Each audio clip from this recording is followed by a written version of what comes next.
Good morning. I'm Lauren and this is Chef Julie, and we're two Festivals dietitians. We're joining you this morning from our kitchen, and Julie is sharing one of her hot dish blog recipes. Julie, what do you have for us today? This is one of my favorite recipes. We are making cheesy turkey meatloaf minis.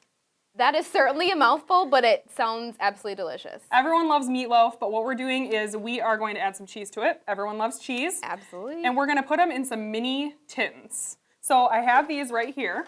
Okay. And you can actually get these right at Festival Foods next to where like the aluminum foil and the big turkey roaster pans are. Oh yeah, I think I've seen them before. Yeah, and they have these nice little lids, so if you have any leftover, you can put them right in the fridge. So I love these. Perfect. And they're mini. Everyone loves mini food.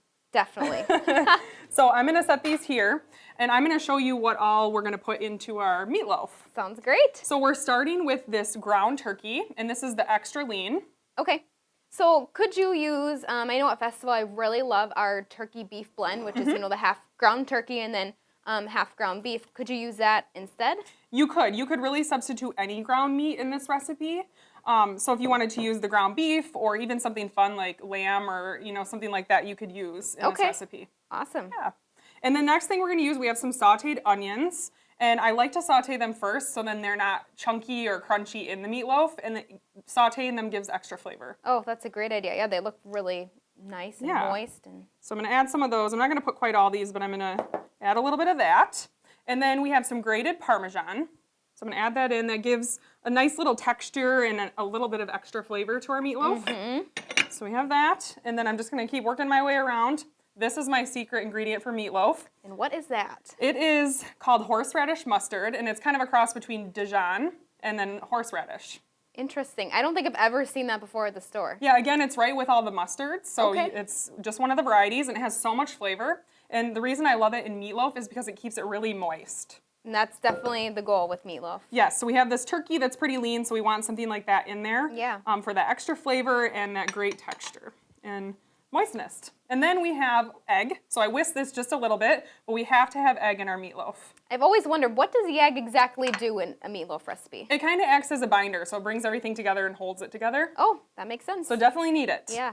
And then we have some seasoning. So this is dried oregano and then some garlic powder. So we'll throw that in. Sounds good. Last but not least, we have some breadcrumbs. And those look like whole wheat breadcrumbs because they're darker. Mm-hmm. But we also carry the normal ones. Could you use those instead? Yes, you could easily use the whole wheat panko, which is in the natural organic. Yes. Or you could even use the panko crumbs that are with the other breadcrumbs, just the regular ones. Okay. And they're Japanese breadcrumbs. Yes, that's right. And you could really, if you had like Italian breadcrumbs at home or something else, you could use that instead.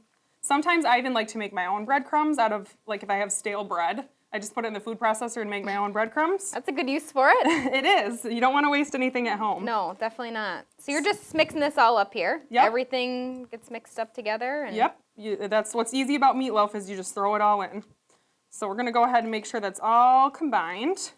And then, Lauren, what I'm going to have you do is if you would like to spray these for me. Sure. We want to make sure they're sprayed because we don't want our meatloaf to stick to it. And you are using just a normal cooking spray. Yep, just any cooking spray, olive oil or canola. So we have that all worked in, and then I'm just going to add a tiny bit of salt and pepper just to kind of bring it all together. Thank you, that looks perfect. Good, I did my job. You did your job. And now this is the funnest part of this recipe. So we have to bring that cheese in, of course, because we call it cheesy meatloaf. Yes. So I'm going to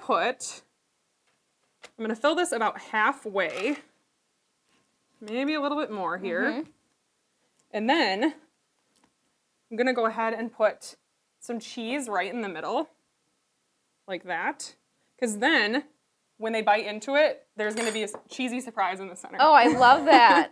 Isn't that fun? I was wondering where the cheese was going to come in You know, recipe. you could mix it in, but I think it's way more fun to have the little cheesy center. Oh, yeah. People always wonder how you did that. It's like magic. Mm-hmm, and it all kind of melts together really nicely. Exactly. So then all we have to do is fill this up to the top. This is so easy. And now, if you didn't have these small mini ones, what could you use instead? So if you don't have these little tins like this, you could actually, you could just kind of make like meatballs, but make one mini meatloaf like that, and then just put it on a baking sheet and throw it in the oven. Okay, so you could just form it up yourself kind of in this shape, and that would be fine. You got it. And now, I've also heard of using muffin tins. Yes. Could you use that with this recipe? So again, everyone loves muffin, like mini food, so Muffin Yes. Tins is a perfect way to do that. So you could easily just go ahead and spray your muffin tin and then distribute this in there and put that little bit of cheese in the center. That's also a great idea. I think I'll definitely go with these, though. These are really fun, and they're disposable, no dishes. I love that. Right. So easy as that.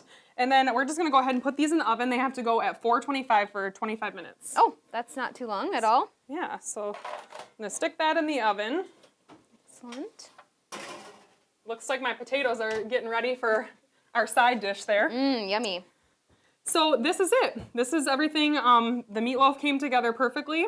And then if you wanted to make a side dish, you could do like a baked potato, or we could do sweet potato fries if you like to bake those. I love sweet potatoes. Yeah, or you could even do like an eat well salad for a side, or like a green salad, something like that to bring it all together. That's also a really good idea. I would definitely do roasted Brussels sprouts. Yes. Those are my absolute favorite. Roasted veggies would be perfect. So how do I know if this is done then if I'm making this at home? Well, it's turkey, so it's really important that you temp it. So I would Okay. use your thermometer and make sure that it's 165 in the center.